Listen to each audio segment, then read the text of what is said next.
그래, 30년이었어. 30년 동안 남의 집 가사도우미로 일했지. 아침 6시에 일어나 남의 집 아침밥을 차리고, 남의 집 화장실을 닦고, 남의 집 아이들 도시락을 쌌어. 내 아들 준호는 아침마다 혼자 라면 끓여 먹고 학교 갔지. 손이 부르트고 허리가 끊어질 것 같아도 참았어.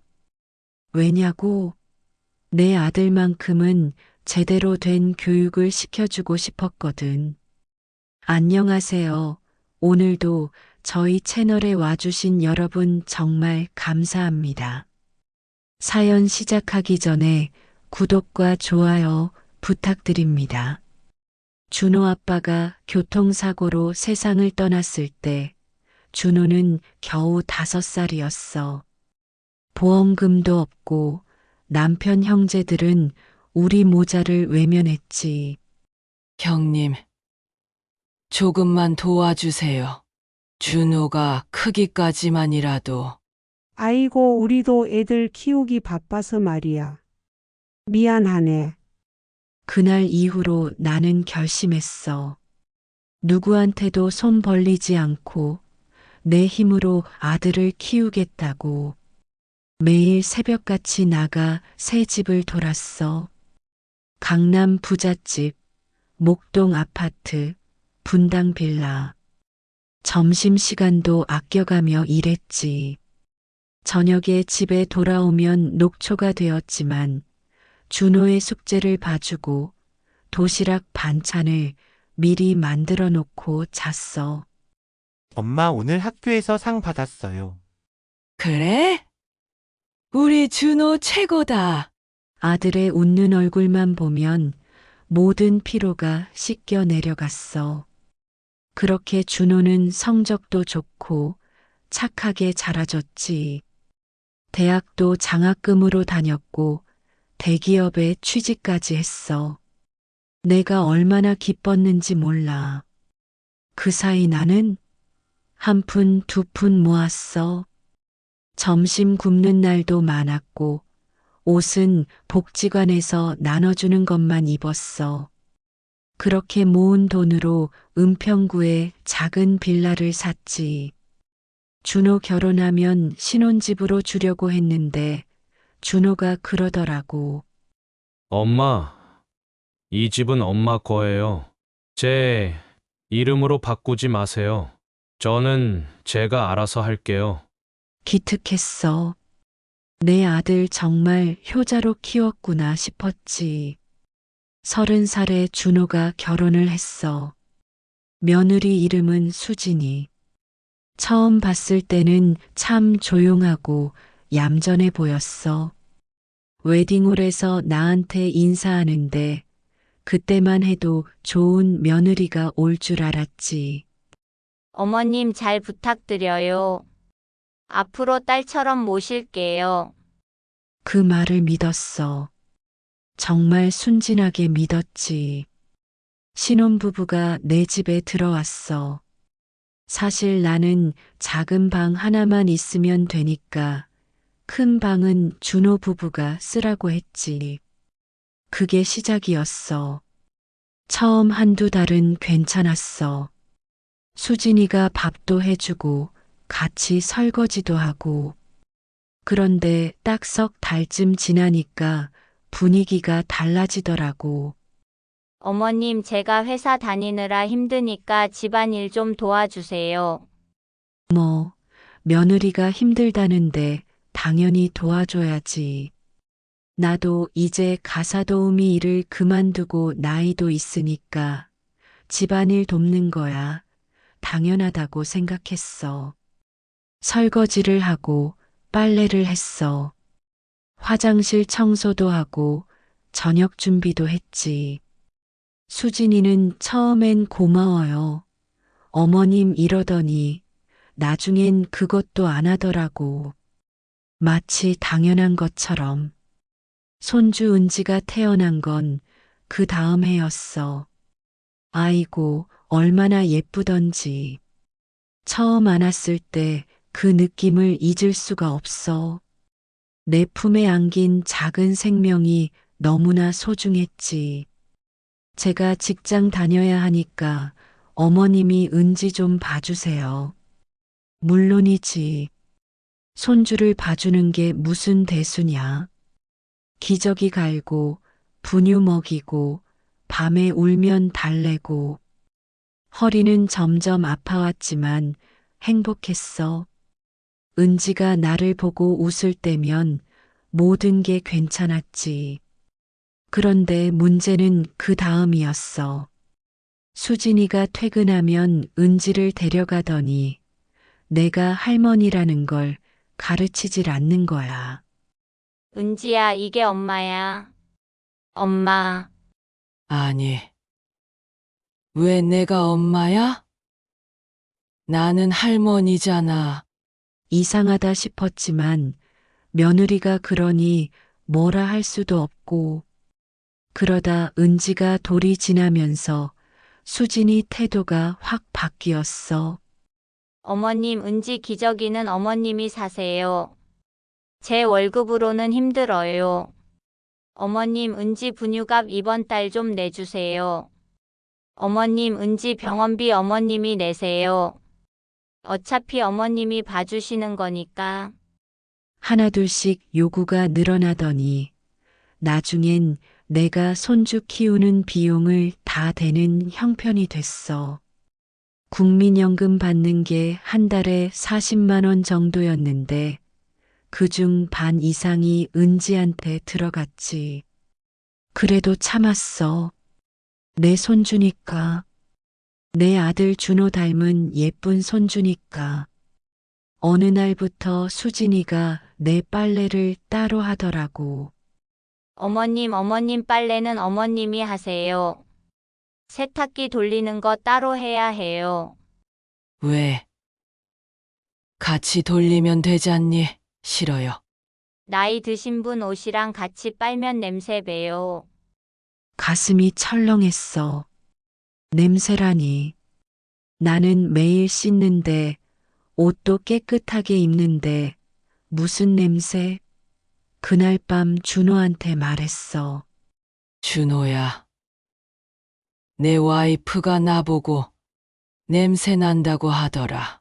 엄마, 그냥 수진이가 결벽증이 좀 있어요. 이해해 주세요. 이해라니. 그게 이해할 일이냐? 하지만 아들이 그러니 뭐라 할 수가 없었어.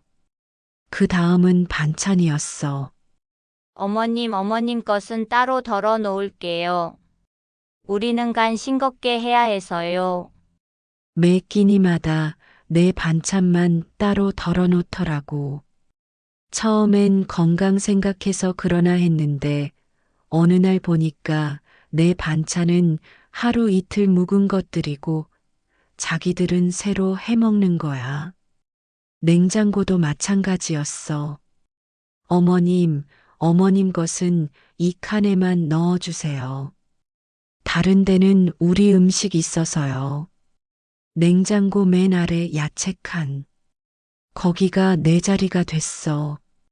내가 산 집인데, 내 냉장고인데. 그래도 참았어. 아들이 행복하면 되니까. 준호는 직장 생활 잘하고 있고, 수진이도 회사 다니고, 은지도 건강하게 크고 있으니까. 그런데 허리가 점점 안 좋아졌어. 30년간 가사 일하면서 혹사시킨 허리가 이제 비명을 지르기 시작한 거지. 병원에 갔더니 의사가 그러더라고. 어머님, 디스크가 심하게 탈출했어요. 수술 안 하시면 나중에 걷기도 힘들어요. 수술비는 300만 원. 내 통장에 있던 돈으로 간신히 해결했어. 준호한테 말했지. 준호야. 엄마 다음 주에 허리 수술해야 돼. 아, 그래요? 조심하세요. 그게 끝이었어. 수술비 얼마냐고 묻지도 않고 병원에 같이 가자고도 안 하고. 수진이는 그냥 고개만 끄덕였어. 수술 당일 혼자 택시 타고 병원 갔어. 수술실 들어가기 전에 간호사가 물어봤지. 보호자는요? 혼자 왔어요. 혼자요? 수술 후에는 누가 모시고 가세요? 혼자 갈게요. 간호사가 안타까운 눈으로 나를 봤어. 그 눈빛이 더 비참하게 만들었지. 수술은 잘 끝났어. 병실에서 깨어났을 때 아무도 없더라고. 옆 침대 환자는 아들, 딸들이 둘러앉아서 과일도 깎아주고 난리인데 내 침대는 텅 비어 있었어. 핸드폰을 봤어. 준호한테 문자가 와 있더라고. 엄마, 수술 잘 되셨어요? 회사 일이 바빠서 못 가봐서 죄송해요. 조심히 들어오세요. 그게 다였어. 전화 한 통도 없고 수진이한테서는 연락도 없고 사흘 후에 퇴원했어. 혼자 택시 타고 집에 왔지. 현관문을 열고 들어갔는데 수진이가 거실에서 TV 보고 있더라고. 다녀오셨어요? 저녁 밥은 안 했어요. 어머님 드실 거 알아서 챙겨 드세요. 허리 수술하고 온 시어머니한테 하는 말이 그거였어. 손주 은지는 내 옆을 쌩하고 지나가면서 소리쳤어. 할머니, 냄새나. 그 순간 눈물이 핑 돌았어. 하지만 울지 않았어. 울면 지는 거니까. 그날 이후로 분위기는 더 나빠졌어. 수진이는 내가 하는 모든 것에 불평을 했어. 어머님 설거지 그렇게 하면 안 돼요. 다시 해주세요. 어머님 청소 제대로 안 하셨네요. 여기 봐요, 먼지 있잖아요. 어머님 은지 옷 빨래 잘못했어요. 이거 이제 못 입겠네. 매일이 전쟁이었어. 아침에 일어나는 게 두려웠고 며느리 얼굴 보는 게 무서웠어. 어느 날 저녁 준호네 부부가 거실에서 얘기하는 소리가 들렸어. 여보, 우리 제주도 여행 가는 거 확정이야? 응, 다음 달 초에 3박 4일로. 좋겠다. 은지도 바다 구경 시켜주고. 나는 가만히 듣고 있다가 다음 날 물어봤어. 준호야, 여행 간다며? 나도 같이 가. 준호가 난처한 표정을 지었어. 그때 수진이가 끼어들었지. 어머님은 안 가세요. 우리 가족끼리 가는 거예요. 나는 가족 아니니? 어머님도 가시면 숙소방도 더 잡아야 하고 비용도 많이 들잖아요. 어머님은 집에서 편히 쉬세요. 순간 머리가 핑 돌았어. 내가 산 집에서 내가 키운 아들이 내가 돌본 손주와 함께 여행을 가는데 나는 빠지라고. 준호야, 너도 그렇게 생각하니? 준호는 눈을 피했어. 엄마, 수진이 말이 맞아요. 엄마는 허리도 아프시고 여행 가시면 힘드실 거예요. 그날 밤 나는 한숨도 자지 못했어. 30년 동안 손이 부르트도록 일해서 아들 키웠는데, 빌라도 내 돈으로 샀는데, 손주도 내가 키웠는데, 나는 가족이 아니라니. 이틀 후, 준호네 가족은 캐리어를 끌고 나갔어. 은지가 신나게 소리쳤지. 엄마, 아빠, 비행기 타러 가자. 나는 현관에 서서 그들을 바라봤어. 아무도 나를 돌아보지 않았어. 딱 한 번 준호가 문 닫기 직전에 눈을 마주쳤는데 곧바로 고개를 돌리더라고. 콰당. 현관문이 닫혔어. 그 순간 깨달았어. 아, 나는 이 집에서 가족이 아니구나. 나는 그냥 무급 가정부였구나. 30년 동안 뼈 빠지게 일해서 아들 키우고 빌라 사주고 손주까지 키웠지만 결국 나는 귀찮은 늙은이일 뿐이었구나. 혼자 남은 집은 너무나 조용했어. 텅 빈 거실에 혼자 앉아 있으니 모든 게 허무했어. 나는 핸드폰을 꺼내 오래된 전화번호를 찾았어. 30년 전에 저장해둔 남편 동생 전화번호. 그동안 한 번도 연락하지 않았던 번호. 통화 버튼을 눌렀어. 여보세요? 도련님, 저 올케예요. 올케? 아니, 30년 만에 웬일이야? 혹시 형님 산소가 어디에 있는지 알려줄 수 있어요? 산소? 왜? 가보고 싶어서요. 주소를 받아 적었어. 경기도 어디쯤이라고 하더라. 그리고 나는 결심했어. 사흘 후 준호네 가족이 여행에서 돌아왔어. 어머님 다녀왔어요. 수진이가 밝게 인사했지만 나는 대답하지 않았어. 거실 소파에 앉아서 그들을 바라봤지. 앉아라. 네. 앉으라니까. 평소와 다른 내 목소리에 준호와 수진이가 어리둥절한 표정으로 앉았어. 은지는 방으로 들어갔고 나는 천천히 입을 열었어. 나 이제 이 집 나갈 거야. 엄마, 갑자기 무슨 소리예요? 갑자기? 하나도 갑작스럽지 않아. 내가 몇 달을 고민했는지 아니? 어머님 무슨 일 있으세요? 수진이가 걱정하는 척했지만 나는 웃었어. 걱정은 너희들은 내가 없어지면 오히려 좋아할 텐데. 엄마, 무슨 말씀을? 준호야, 나는 아들을 똑바로 쳐다봤어. 나 너 키우느라 얼마나 힘들었는지 아니? 매일 새벽 5시에 일어나서 남의 집 변기 닦고 남의 집 밥 해주고 남의 집 애들 돌봤어. 내 손은 겨울마다 다트고 피가 났지. 허리는 젊었을 때부터 아팠고 너 대학 보낼 돈 모으려고 점심은 얼마나 굶었는지 아니? 이 빌라도 내 돈으로 샀어.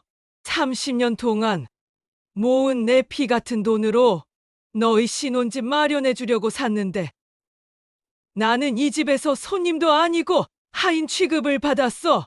수진이 얼굴이 굳어졌어. 어머님 제가 언제 그렇게... 입 닥쳐. 나는 처음으로 며느리에게 화를 냈어. 빨래 따로 하라고 한 거, 반찬 따로 담아준 거, 냉장고 구석에 내 자리 만든 거 내가 다 알아. 허리 수술하고 왔을 때 밥도 안 차려준 거 그것도 알아. 가족 여행에서 나 빼고 간 거 그것도 다 알고. 어머님은 허리 아프셔서... 변명하지 마. 내 목소리가 커졌어. 진짜 이유는 내가 귀찮았던 거잖아. 늙은 시어머니 모시기 싫었던 거잖아. 솔직하게 말해봐.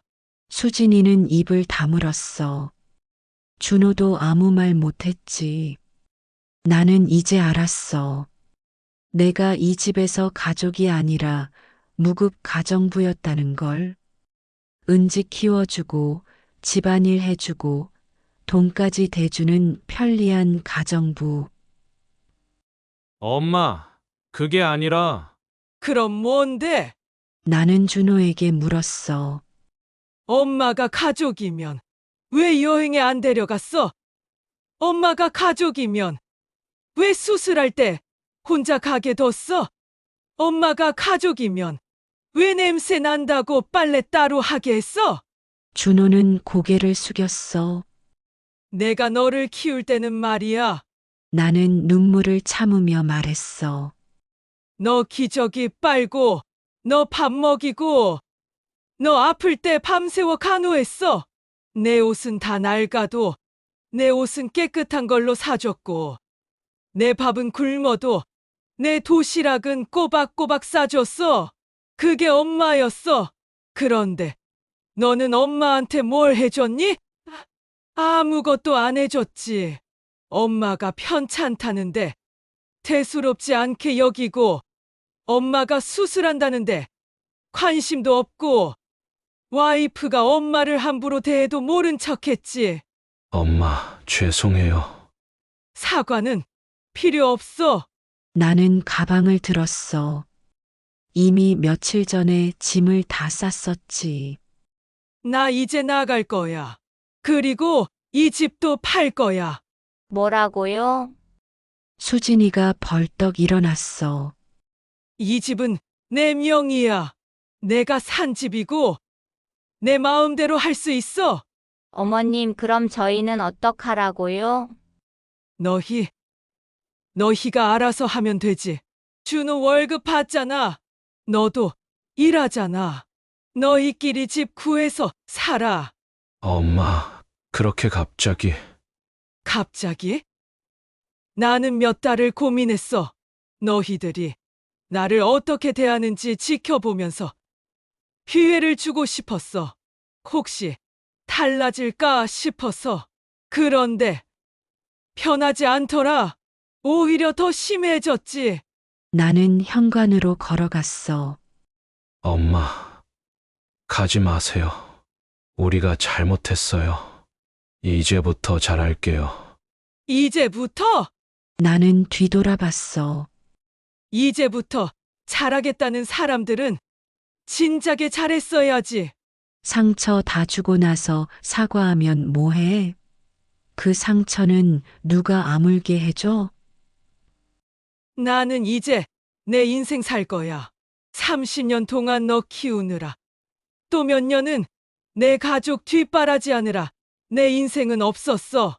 이제는 나를 위해서 살고 싶어. 어디 가실 건데요? 그건 너희가 알 바 아니야. 나는 현관문을 열었어.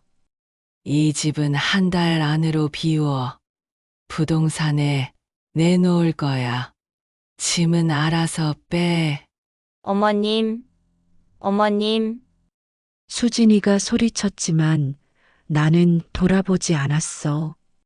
계단을 내려가는데 다리가 후들거렸지만 꾹 참았어.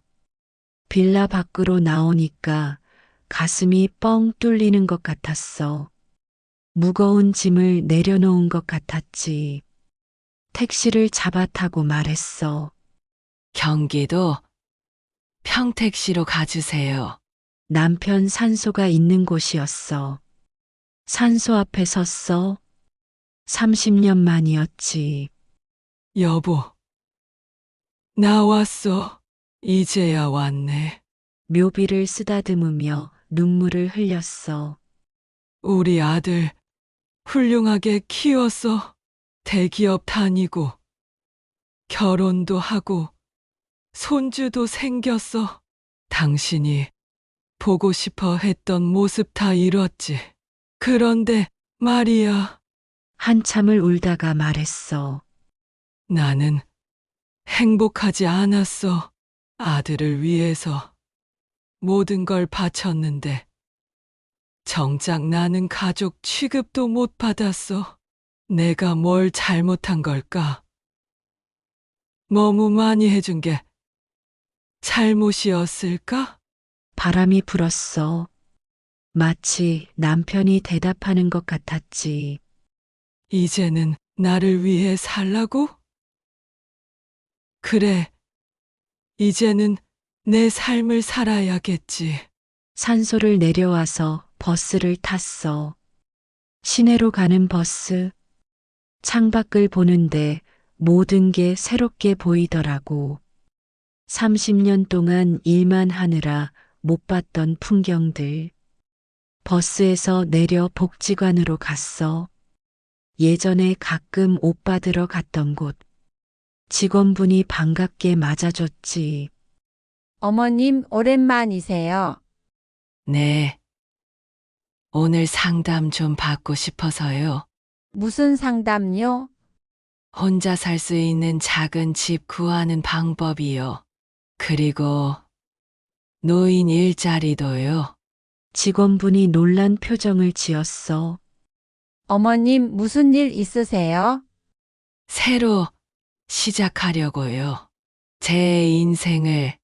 그날 상담을 받고 일주일 후에 복지관 근처 원룸을 구했어. 보증금 500만 원에 월세 30만 원. 작지만 내 공간이었어. 복지관에서 일자리도 소개받았어.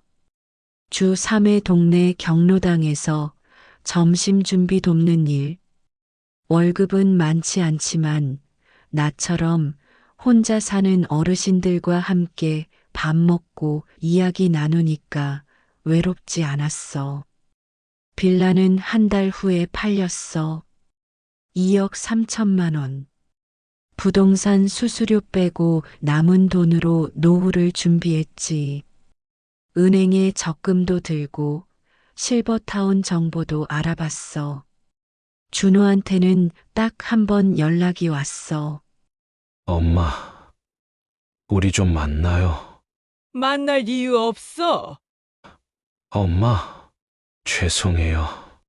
정말 잘못했어요. 이제 와서 사과해도 소용없어. 너희는 너희 인생 살고 나는 내 인생 살게. 엄마 연락처라도 알려주세요. 은지가 할머니 보고 싶대요. 순간 마음이 흔들렸어. 손주 은지. 그래도 내가 키운 아이인데. 하지만 고개를 저었어. 은지는 할머니가 냄새 난다고 했잖아. 그리고 너희 가족 여행 갈 때 할머니 생각했니? 안 했지. 이제 와서 보고 싶다고? 미안하지만 안 돼. 전화를 끊었어. 그날 밤 많이 울었어. 손주 얼굴이 자꾸 떠올라서 은지가 처음 걸음마 했을 때, 처음 말했을 때, 나를 보고 웃었을 때, 그런 기억들이 파노라마처럼 스쳐 지나갔지. 하지만 알아. 돌아가면 안 된다는 걸. 다시 그 집에 가면 나는 또 무시당하고 상처받을 거야. 그건 나 자신을 배신하는 거지. 새 삶에 적응했어. 복지관 일도 재미있고 경로당 어르신들과 친해졌어. 이춘자 할머니, 박순덕 할머니, 김영희 할머니. 모두 나처럼 자식 때문에 상처받은 분들이었어. 아이고, 나도 며느리한테 구박받다가 나왔어. 나는 아들이 돈만 달라고 하더라고. 효도는 안 하고. 우리끼리 사는 게 속 편해. 자식들 눈치 안 봐도 되고. 함께 밥 먹고 게이트볼도 하고 복지관에서 하는 노래교실도 다녔어. 30년 만에 처음으로 내가 좋아하는 일을 하는 거였지. 어느 날 복지관 게시판에 공고가 붙었어. 실버 합창단 단원 모집. 나는 젊었을 때 노래 부르는 걸 좋아했어. 교회 성가대도 했었지. 그런데 준호 키우느라 다 포기했었어. 한번 해볼까? 오디션을 봤어. 떨리는 목소리로 가을 편지를 불렀지. 합격했어. 합창단 연습은 주 2회. 다른 할머니, 할아버지들과 함께 노래 부르는 시간이 너무 행복했어. 우리는 양로원이나 요양병원을 돌아다니며 공연도 했지. 공연 무대에 설 때마다 생각했어. 아, 나도 이렇게 빛날 수 있구나. 누군가의 엄마, 누군가의 며느리가 아니라 그냥 나 자신으로. 1년 후 준호가 복지관으로 찾아왔어. 문 앞에서 나를 부르는 소리가 들렸지. 돌아보니 준호가 서 있었어. 많이 수척해진 모습이었어. 무슨 일이야? 엄마, 우리 좀 얘기할 수 있을까요? 직원분이 눈치를 보길래 나는 밖으로 나갔어. 복지관 앞 벤치에 나란히 앉았지. 수진이랑 이혼했어요. 수진이가 다른 남자를 만났대요. 회사 상사래요. 저보다 돈 많이 버는 사람. 할 말이 없었어. 은지는?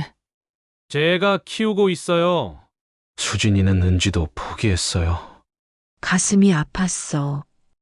그래도 내 손주인데. 은지가 할머니 보고 싶다고 매일 울어요. 엄마, 저 정말 잘못했어요. 엄마가 얼마나 소중한지 이제야 알았어요. 수진이가 떠나고 나니까 혼자 은지 키우면서 집안일하면서 회사 다니면서 엄마가 얼마나 힘들었는지 알겠어요. 준호가 울기 시작했어. 엄마가 30년 동안 저를 위해서 모든 걸 희생하셨는데 저는 엄마한테 뭘 해드렸나요? 아무것도 안 했어요. 아니, 오히려 상처만 드렸죠. 나도 눈물이 났지만 참았어.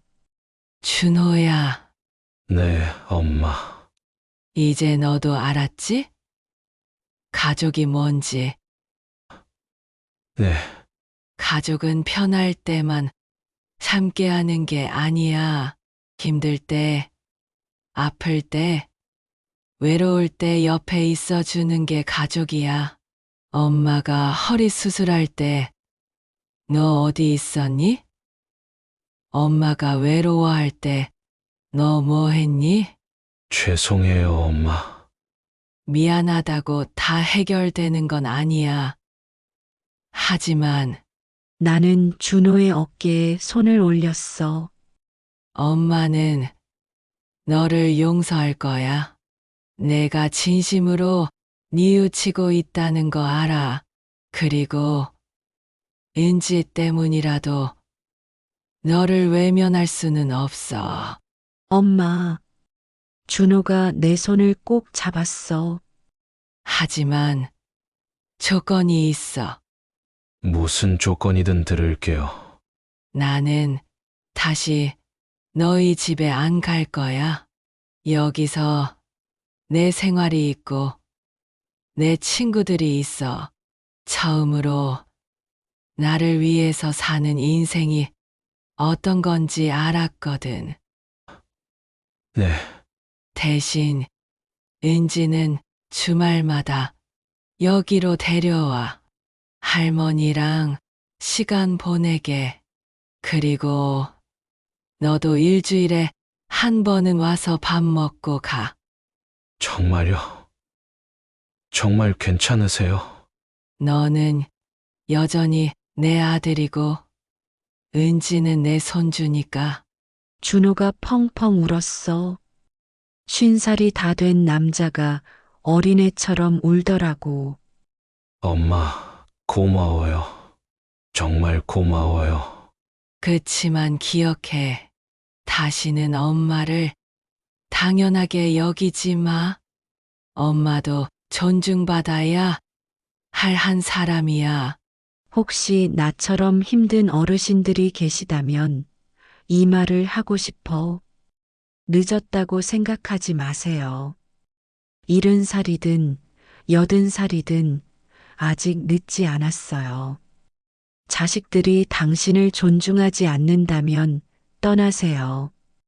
당신도 행복할 자격이 있어요. 30년, 40년 자식 위에 살았으면 이제는 당신을 위해 사세요. 자식은 결국 자기 인생을 삽니다. 당신도 당신 인생을 사세요. 가족의 의미를 다시 생각해 보세요. 함께 산다고 다 가족이 아니에요. 서로 존중하고 사랑하고 배려해야 진짜 가족이에요.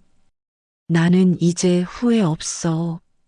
아들한테 쏟아부은 30년도, 상처받았던 그 시간들도 결국 나를 여기까지 데려온 과정이었으니까. 지금의 나는 누구보다 강하고 누구보다 행복해. 72살 박영순